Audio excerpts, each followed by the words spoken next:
Welcome to CISO Council Media Series.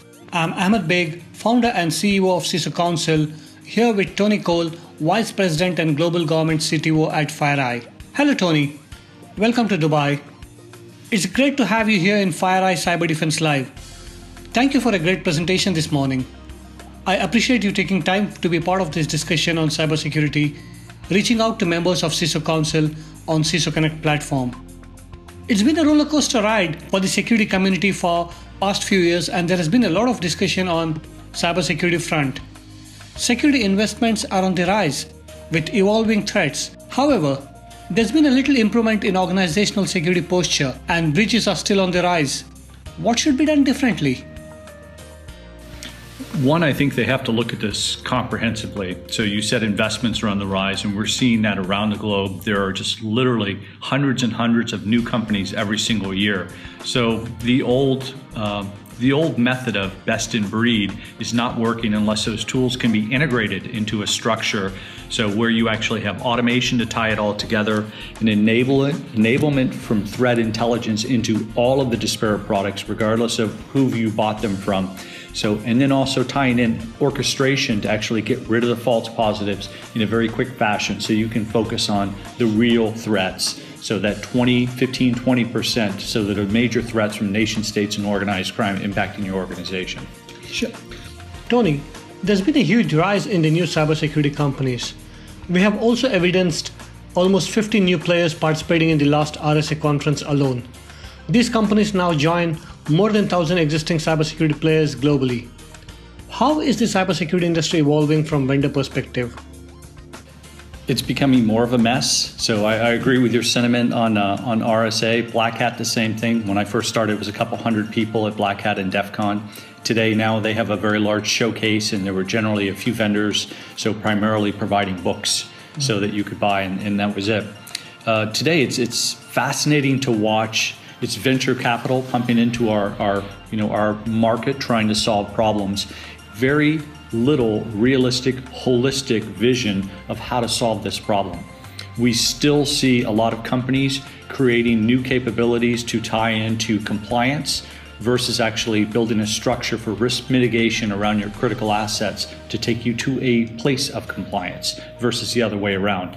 So I think that that's an area we have to focus on that we're not today if we're going to be successful. I do think that the best of breed and the continuous implementation of many companies, new startups doing very similar things continues to fragment this industry, and I hope we can get away from that, where CISOs have better tools to actually look at technology and decide what's the best thing for them, and maybe we wouldn't see so much investment in this space. Just to add to it, I mean, with so many vendors around the corner, it also adds up an issue regarding the resources. The lack of resources is one of the biggest challenges for cybersecurity, and that's one of the things that you highlighted in your presentation today. How should this be addressed by businesses and the countries at national level? Yeah, so that's a great question, and I would tell you I spent a lot of time at very senior levels, so education departments and ministries around the globe, trying to get them to push really diligently down to the lowest levels. I mean, where kids are just first starting school, especially from urban centers that may be underprivileged and rural areas that are underprivileged where they may be touching technology for the first time. So to get teachers to start teaching them the do's and don'ts of cybersecurity, as well as more programs around STEM at younger ages to generate interest in this area. Tied into that, so when you look at universities today, we need more universities that are doing partnerships with government to create programs that actually fill the pipeline, and then scholarships from government, so scholarships for government service, and internships during this time frame for corporations and governments too, because that gives them some operational experience coming right out of the gate when they graduate. So, and that can help tremendously in this area. The one last piece I'll add to that is, we've made recommendations. We need to see the gaming industry now start to actually think about some of the things they've done in the past, create games so that actually generate interest in STEM technology. So here's a really cool video game I'm playing. how do we actually build in some components to teach kids about programming to get them interested in how the back-end mechanics of those games work, so to hopefully drive more interest in this area around the globe where we get more kids in our field. Sure, that really sounds interesting. My next question is, how do you see the security threats changing in the near future?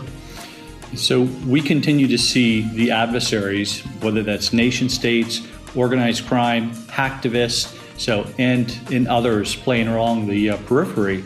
So elevate their methods, their tools, their technology, and their processes to break in to the required level of sophistication needed to accomplish their mission.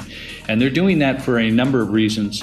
One, they want to actually meet their goal, but number two, they also don't want to show any additional capabilities they may have that they specifically, don't need to actually accomplish that mission. When you take that rising level of sophistication and complexity with the rising level of complexity in our IT environments, so it just creates a plethora, of vulnerabilities for an attacker to go after. And the fact that we are now starting to tie in IoT everywhere on the consumer side, enterprise side, national security emergency preparedness systems for government, so in with, LTE service, so high-speed, direct connections. 5G is going to make it worse, and these things are very low cost, so meaning that more than likely they'll be rolled out quickly and not be updatable with, when to patch vulnerabilities in them, then I foresee it's going to get a lot worse than it is today. So, because many of those systems, even if somebody puts the security controls in front of them, so they're not attacked, nevertheless, the consumer side will see many of those systems broadly compromised like we did in the DIN attacks and utilized to actually do DDoSes against others. Sure. Tony, there's a rapid adoption of technology and digitalization. How does this impact the increasing cyber espionage and the nation-state actors? What should the governments and corporates be doing to ensure they have a competitive leverage and national security in place? Yeah, so that's an area where, investments in new capabilities are really hopefully going to bear fruit. And by that, I mean, we need to focus more and more on attribution, because the more we focus on attribution where there's public embarrassment for a specific nation-state actor, so then the less we're going to see that nation-state actor do many of these activities around the globe. So I think that can help us tremendously. So getting companies and organizations to realize that they need to focus on a threat intelligence aspect to drive their entire security operations are going to help tremendously as well, because again, back to the attribution issue. The more we can attribute this to specific actors, the more they're less likely to actually do some of these attacks. Sure. In the middle of all this chaos, the CISOs are the scapegoat. As it is, the CISO's role is evolving and is getting more challenging with IoT and other advanced technologies and threats. What's your message to the CISOs globally? Yeah, so it's a good question. One, CISOs hopefully are not reporting into the CIO. So hopefully they're reporting into the CEO or chief risk officer or even some of the CFO, somewhere along the line where, they can deconflict. Because it's okay to get breached if, you built a structure, you knew what the risk was, and you accepted that risk. So as long as you're going down that path, then I think you're less likely to be a scapegoat. The critical component to any CISO so that they're not a scapegoat is to ensure that there's a comprehensive risk picture that's shared all the way up to the CEO and board level so that they don't become a scapegoat. Here's my path, here's the path we're on, so here's where we're at based on the funding I've received. So, and that being briefed on a continuous basis up the chain, at least quarterly, so to the board, so can actually help alleviate some of the concerns if there is a breach. So since you're doing the due diligence. The other piece is, I think, some of the insurance industry's efforts where they start to build tiers of cybersecurity best practices that you can get insurance for can help CISOs as well. And this is probably a couple years down the line, but they're working on it today, where they can actually look at the risk. So, and you can insure to that level because you're actually doing the best practices. Great example on that airline industry. When I get on a plane and fly out of here, so a number of insurance companies can say, what's the risk of a bolt falling out and that plane falling out of the sky? So we could do the same thing for cybersecurity, and the insurance industry sees a path that direction because quite frankly. There's a lot of money in it for them, and it can make our industry much, much better than it is today. So I think that's something that CISO should continue to focus on, because it can definitely help them as those best practices are looked at. And they should also look internally and externally for those best practices. NIST does a great job. SANS provides a lot of great information. Center for Internet Security. Many of those organizations look across the board. Don't look just to your own government. So for best practices or your own systems, look across the board, pull in those best practices to ensure you're getting a broad perspective of what you should be doing to secure your systems. Sure.